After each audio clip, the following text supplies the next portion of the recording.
This is lecture 3.4, and I know this isn't the best way to have to listen to the lectures, but it's what we have right now.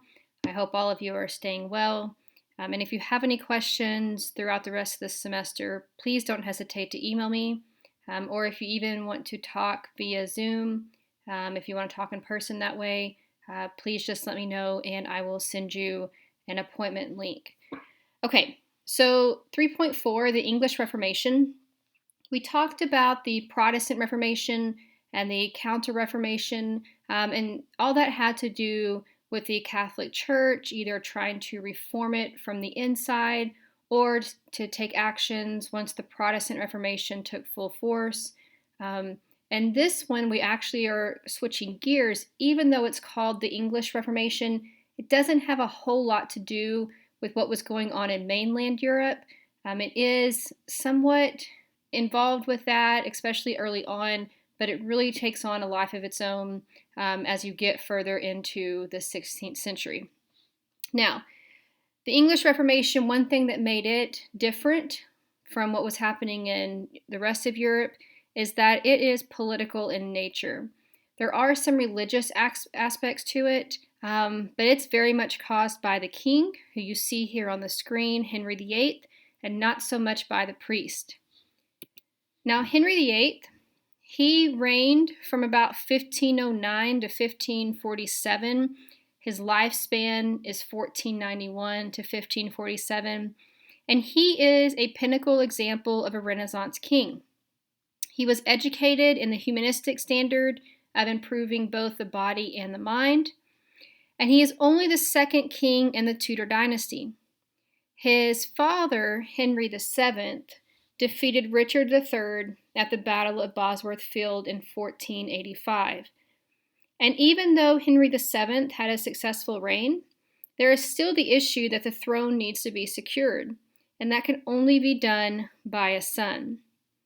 Henry was actually never supposed to be king. He had an older brother named Arthur.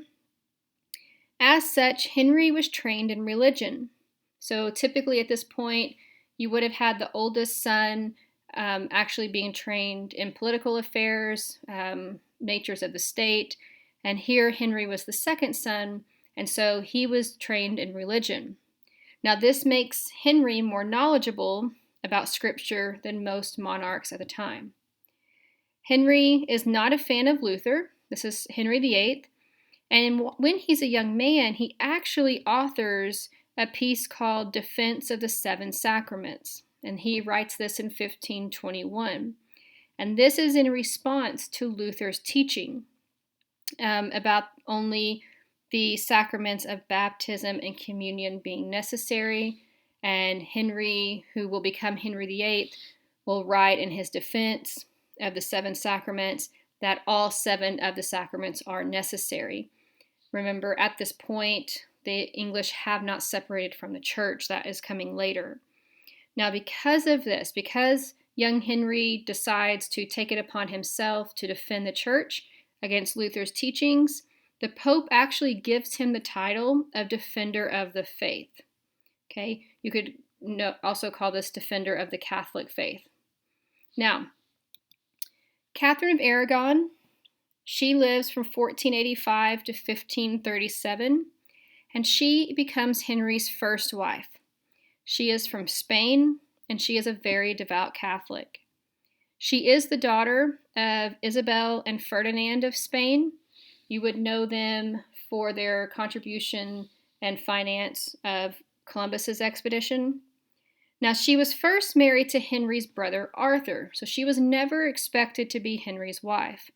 However, Arthur dies less than 1 year into their marriage, and this is going to set up a problem.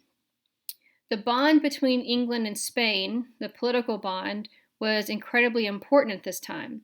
Henry VII is still alive, and he does not want Catherine and her large dowry to go back to Spain. And so he has to decide what to do. Now, he will consider, this is Henry VII, he will consider marrying her himself. His wife had recently died, but he's going to decide against this. He's older, and he realizes that his younger son, his second son, who's also Henry, would be a better fit for her. Now, when he makes this decision, Catherine was 16 and young Henry was 11. Now, they will wait to marry when she is 23 and he is 18, and they marry in 1509. So during those years, Catherine was just in England. The king, Henry VII, was able to use her dowry and keep her there in expectation that she would marry his younger son, Henry. Now, because Catherine had been Henry's brother's wife, she had been married to Arthur, Henry VII actually had to request permission from the Pope to legitimize the second marriage. Now, canon law forbade a man from marrying his brother's wife. This is in Leviticus 18:16. But the Pope at the time will issue a bull of dispensation. And this allows the marriage, and it states that Arthur and Catherine never consummated their marriage, therefore it wasn't ever valid. Now, we don't actually know if Arthur and Catherine did consummate their marriage. Arthur had been sick most of his life, and even once he married Catherine. We also know that he was on a military assignment, and he went shortly after he was married. But again, no one will ever know. Now, Catherine and Henry VIII, they're going to have a total of 6 pregnancies during their marriage, but only one child survives, and her name is Mary Tudor. Now, the problem with this is that at this time, English law stated that the crown could only be passed through a son. And so, even after years and years of marriage, only having a daughter does not secure the throne. And this is what Henry VII was worried about, and now this is what Henry VIII is worried about. It has to be a son. There has to be a son somewhere in there. Now, Catherine's last pregnancy was in 1518, and by 1525, she was nearing 40, and Henry was growing tired of her. And again, he's also still worried about having a son. Now, this is all going to turn into what we call the King's Great Matter when he becomes involved with a young lady named Anne Boleyn. And Anne is actually one of Catherine's ladies in waiting, and so she is at court, and she catches the eye of the king. She also spent several years at the French court, and this kind of makes her exotic. Even though she is English, she spends her teenage years at the French court, and so she's speaking French, she's dressing like a Frenchman, and so, again, it just makes her more exotic. By 1525, Henry is infatuated with her and wants her to become his mistress. Now, she will refuse this request at the instruction of her father and uncle, who wanted a marriage between Anne and Henry to further their family name and fortune. Anne also understands that if she becomes his mistress and they have children, they will not have any claim to the throne. And so if she's going to have children and she's going to be involved with the king, she wants her children to have a claim to the throne. In 1527, he's still infatuated with Anne, and Henry is going to appeal to Pope Clement VII to annul his marriage to Catherine so he can marry Anne. Now, this was required since that bull, the previous bull of dispensation, was granted to allow their marriage. Now, Henry will cite Catherine's inability to provide an heir, even though they have a daughter, and the fact that she had been married to his brother. Now, granting the annulment would have made Catherine an adulterer and Mary a bastard. And so, as you can assume, this is not something Catherine wants. She does not want her daughter, who is the only heir to the throne at the time, to be made a bastard. And she's very proud. She's been married to the king for over 20 years, and so she's not going to give this up easily. Now, a major issue for Henry is Charles V. Charles V is the Holy Roman Emperor, and he's the King of Spain. However, he's also the nephew of Catherine, and he is going to work to block this annulment. He does not want his aunt left like that. At the same time all this is happening, there was also a war between France and the Holy Roman Empire, which is also eventually, it will involve England. Now, Charles V he also has a lot of protests going on. He's got a lot of issues with German princes who have taken up the Protestant cause.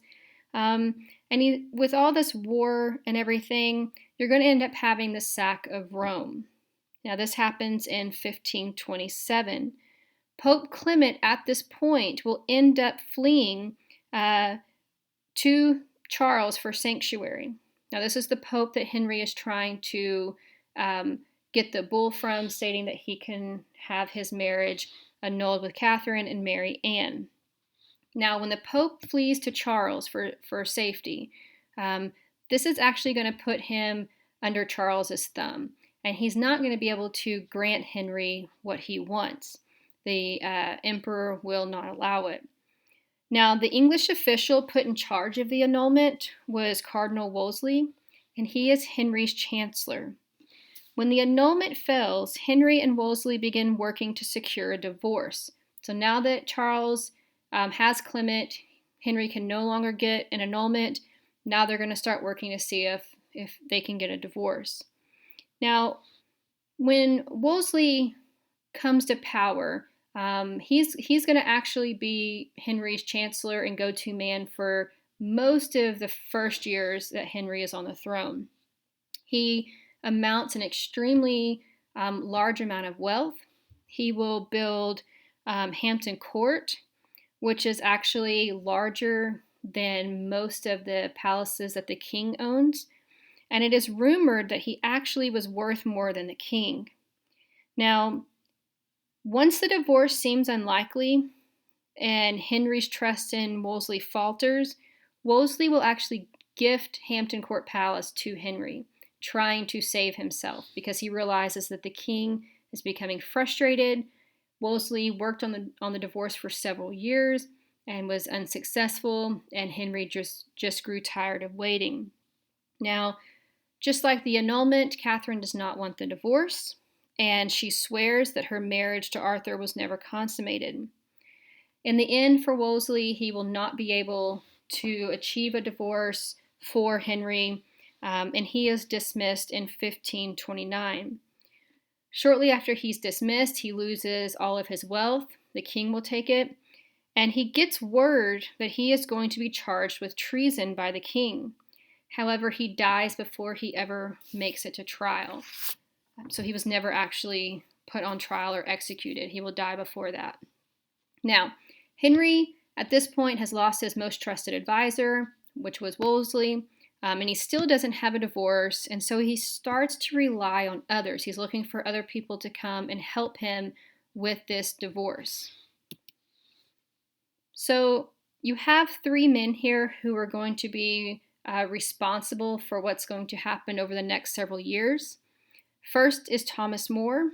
He is an English humanist. He's a lawyer. He also is the author of Utopia, and he is Henry's chancellor from 1529 to 1532. He takes over after Wolsey. He does not want the job. He was known at court very well. He had a very good reputation as a lawyer, but he was also Catholic, and he was very sympathetic to Catherine, and he knew that if he upset the king, that it was liable to cost him his life. Now, More is going to start trouble for himself when he refuses to attend the coronation of Anne. So he'll lose his position, but Henry will not execute him initially, even though he will fail to get a divorce. But when Henry marries Anne, More will actually refuse to attend the coronation because he's still loyal to Catherine. And More will eventually be executed for treason and beheaded in 1535. Now, another advisor is Thomas Cromwell. He is Henry's principal advisor from 1532 to 1540, and he is also chiefly responsible for what leads to the English Reformation. Throughout all of this, up until this point, Henry was still a Catholic. There was not really this thought of splitting over this marriage annulment and divorce. But Cromwell is going to start putting that idea in Henry's mind that maybe they don't actually need to get the Pope's permission. Maybe Henry should actually be involved, or the head of the church in England, not the Pope. Now, Cromwell was a master statesman, and he's going to convince Parliament as well that England had the right to choose their own destiny, and that the Pope should have no authority in England. This coincided with anti-clerical sentiment that was already spreading in England, the people who were already frustrated at the papacy, at the church. And there is recognition of the corruption of the church. He convinces Parliament that they could help the king by rooting out corruption. Now, just like Thomas More, Cromwell will eventually fall out of favor, and he is executed in 1540. Now, the next person is Thomas Cranmer. He is a clergyman from Cambridge. Cranmer spent a lot of his time in Germany and became sympathetic to Luther's ideas. Now, Cranmer will suggest that Henry ask theologians and professors in Europe whether the papal bull was God's law or human law. Here they're talking about that initial one that made it okay for Catherine and Henry to marry. So they're asking, is this God's law that the Pope granted this, or is it human law? And he says, if it is human, then the divorce could happen. Cranmer goes to Europe to collect answers, and the results are beneficial to Henry. Most said that the bull was church or man-made law and could be undone. So they're saying there's nowhere in Scripture where this bull is actually or there's nowhere in Scripture where a bull is actually written about as being God's law. This is something that the church made up to hold the Pope's authority. Now, the other legal issue was the question of legal authority in England.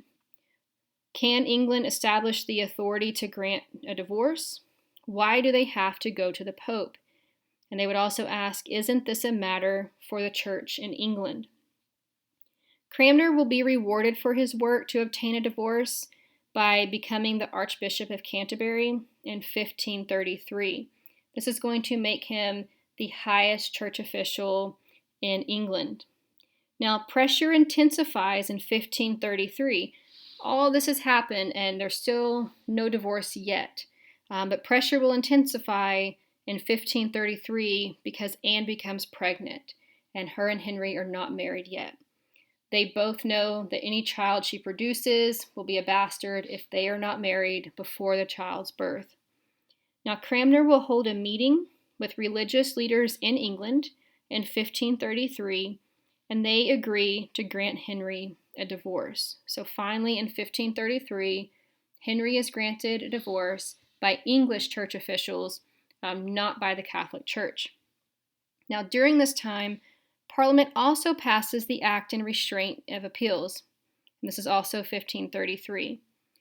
And that is going to declare Henry king over temporal and religious concerns in England. And what that does is it basically does away with any authority the Pope had in England and the Catholic Church. Now, once this Act in Restraint of Appeals is passed, it also makes Henry the head of the Church of England, and it gave legal authority to the bishops in England to establish a court to decide on the divorce, and this is how they're able to grant that divorce. Cranmer will call Catherine to court when they're still discussing the divorce, but she refuses to acknowledge the authority of Cranmer and the English Church. Basically, she would only come if a Pope's representative was there, and of course that wasn't happening because this is all just the English. Now, the court will grant the divorce, and Henry and Anne are married, and Anne is coronated as queen in June. Now, their first daughter, Elizabeth, is born in September. So because they are married, that now makes her an heir to the throne. Now, when all this is going on, you're going to have the issues over the divorce. But once England actually separates from the Catholic Church, they have to decide what are they going to do with all the Catholic monasteries there. Those people are still beholden to the Pope. And so they're going to start this process of the dissolution of the monasteries. Now, an act of supremacy is passed in 1534, and this is going to secure that title of supreme head of the English Church for Henry. And this act will be the one that actually confirms the break with Rome. It's also going to require an oath of loyalty from his subjects, so from the English subjects, and the recognition of his marriage to Anne. And this is going to be the one thing that gets Thomas More in trouble. Other than not attending the coronation, he's not going to recognize Anne as the Queen of England now. Now, even before the break with Rome, you're going to have criticism of the monasteries happening. Again, when we talked about the Protestant Reformation, remember that there was corruption, and there were things that people noticed, and they realized that a lot of this that was happening because the church wanted more power and wealth. Now, the monasteries by this point were reminders of the power of the Church of England, or the Catholic Church in England. They were also some of the wealthiest institutions in the country. Monasteries owned a quarter of all cultivated land in England. And Cromwell, when he does some of his research, he's going to receive reports that the monks that are living there lived with little regard to their monastic vows. So they're, in a lot of ways, there are reports that they were living like princes and kings, and not really like you would expect monks to live. Now, the first act is going to come in 1536, and this is the act for the dissolution of smaller monasteries. Now, this act dissolved and closed any monastery that had an income of less than £200 per year. Pounds are the British currency, so £200 per year. The crown received all wealth and land from these monasteries. So everything that they owned and all land went to the crown or the king. Anyone living in the monasteries had freedom to leave and forego their vows of poverty and obedience. Now, some will take advantage of this. Some will actually begin to marry people and move out. Others will be very heartbroken that they're having to give up their vows to stay in England. Now, another act will come in 1539, and that is the act for the dissolution of greater monasteries. Basically, this will get rid of the remainder of the monasteries, the larger ones, and just like the one with smaller monasteries, all land and wealth goes to the crown. Now, some results of this: between 1536 and 1540, Henry took over 800 monasteries, and these had been the home of over 10,000 religious men and women. Now, at this time, monasteries also worked as hospitals and almshouses, and so it would be where people might go when they were sick or needed charity. And when you have this vast amount of wealth and land that's transferred to the crown, yes, you have the crown getting wealthier, but now you have less of these resources for the people to use. Now, of course, the wealth will be useful to Henry. You also have monastic libraries that are closed. They're going to get rid of a lot of books, destroy a lot of books that were Catholic in ideology. Now, another thing that results from the closing of the monasteries and nunneries is that you have less options for unmarried women in England. Before this time, if a woman was not married by a certain age, she could join a monastery, and that would give her a place to live out the rest of her years without her having to resort to things like prostitution. There were also women who chose to take these vows, who wanted to become nuns. And when this happens, when they close these monasteries, it's going to take away that option for women, and you're going to actually have more women entering a life of prostitution. Now, going back to Anne. Henry and Anne are married. They have a daughter. Even though they have a daughter and they have Elizabeth, Henry is not thrilled that it's a girl. Again, only a son can inherit. However, he takes hope in the fact that Anne has delivered a healthy child and Anne was still young. And so he's hoping that there will be more children. And he actually says that as he leaves the birthing room. And he says, well, it's a girl. Maybe there will be boys soon. Now, Anne has 3 more pregnancies throughout their marriage, but they all end in miscarriages. This is going to be problematic for Anne because she knows that Catherine was having this problem, and now she's having this problem, and she doesn't want the same thing to happen to her as happened to Catherine.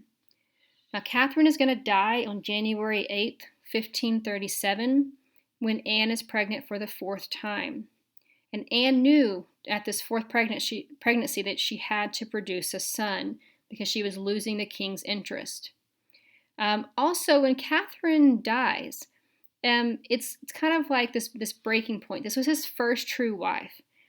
Anne knew that Henry was free to marry anyone he chose if her marriage ended, basically because he's in charge of the English church. Now, Catherine is gone. He is tiring of Anne already. And he's also courting a new lady, and she is a lady in waiting for Anne. And so this lady's name is Jane Seymour. Now, a plan is hatched to have Anne brought up on charges of treason. Henry has to get rid of her. She miscarries a 4th time, and so he has to have a son. He's getting older. Now, these charges of treason included adultery, incest, and a plot to kill the king after she miscarried the 4th time.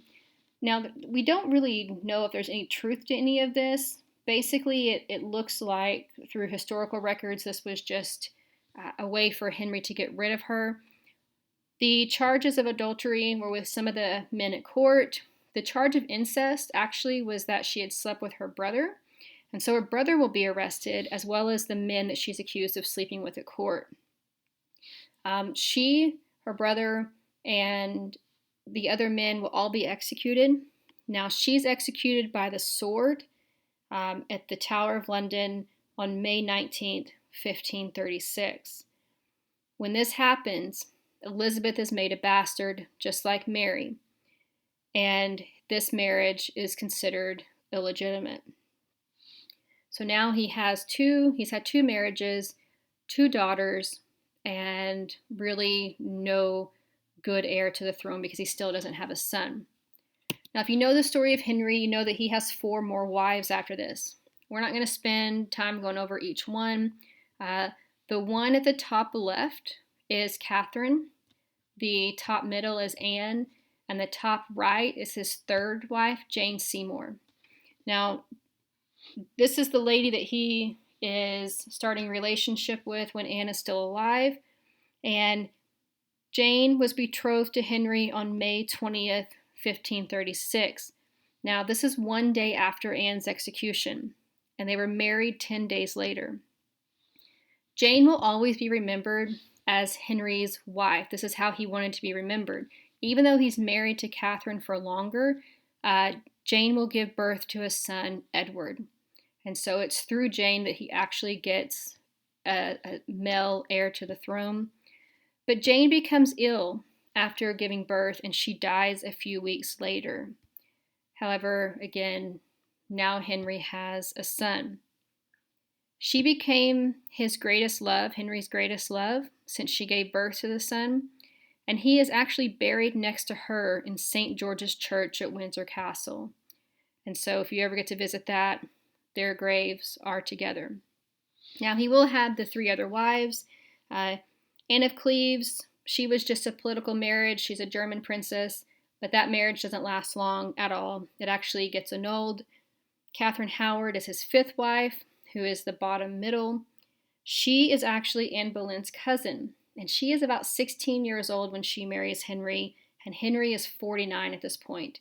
And he's also very heavy, like you see in the latter pictures that were done during his life. She ends up being executed because she is caught having an affair with another young man at court. His 6th wife, Catherine Parr, the bottom right, is the only one to outlive him. She was older and by the time they married, and basically she becomes like a caretaker. Now, one of the things I want you to notice about the bottom picture here, the family portrait, this is how Henry wanted to be remembered, and this is very much propaganda. So, obviously in the middle, you have Henry. You have Jane Seymour sitting at his left-hand side. You would see her on the right. And you have Edward on his right-hand side. Now, Jane dies after Edward is born, and so this is not something that would have actually occurred. This is against how he wants to be remembered. This is an art piece that he commissions. So this is his son there to his right. To the far right, our left, you have Elizabeth. So she is also now in line. By the time he dies, he will include her back in the line of succession. And on our right, at his left, you have Mary. And so, again, this is his line of succession. This is taken towards the latter part of his life. He was probably married to Catherine Parr when this painting was done, but he has Jane beside him, again, because that is his one true wife, according to him. Now, Elizabeth. Elizabeth is, again, the daughter of Anne. You have Henry dying in 1547. Edward will take the throne. He doesn't rule for very long. He's very, very sick, again, throughout his whole life, kind of like Arthur. And then you have Mary. She will rule for a little bit. But really and truly, his greatest legacy, Henry's greatest legacy, is Elizabeth. Now, she is going to reign from 1558 to 1603. And even though she is a daughter, she will become one of the most successful monarchs of the Tudor dynasty. She was the longest reigning monarch in England until Queen Victoria in the 19th century. And she had to really earn the trust of the people because she was a woman. So the first 20 years of her reign, you're going to have her advisors and the English people questioning her. She's surrounded by male advisors who want to obviously give her their advice and have her follow their lead. But she proves to be a very good monarch, and things will really start to change in 1588 when you have the invasion of the Spanish Armada. Now, there's going to be a battle at Tilbury, and she's going to give a speech. And in this speech, she will say that she has the heart and stomach of a king. And when she's doing this, the whole speech will say, "I know I have a body of a weak, feeble woman, but I have the heart and stomach of a king."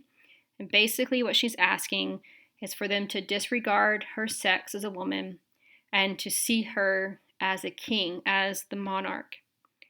And the Spanish Armada was defeated by the English armies. And when this happens, after she gives this speech and the Spanish Armada is defeated, she will have a lot more respect in England. She would tell people that she was married to England. She never married, and so this is why she's known as the Virgin Queen. Whether she was a virgin or not, probably she wasn't, but this is what she is known as the Virgin Queen. And it will be under her reign that England will actually become a fully Protestant nation. Now, there will still be Catholics there, and this is going to cause some problems for the English over the next centuries, but they become Protestant actually under her reign, meaning that the government is very much a Protestant government, the church is converted to a Protestant church, and being English in a lot of ways will be associated with Protestantism. And this is actually going to affect and lead to people leaving eventually when you have the Puritans and the freedom of religion, and they'll leave to go to the Americas. But this Protestantism really takes hold under Queen Elizabeth. Now that's it for this lecture. The last lecture, 3.5, will be shorter. I've tried to keep them short. I know this one went a little long, but the next one will be shorter. And again, if you're having trouble with anything, please don't hesitate to contact me through email or set an appointment through Zoom.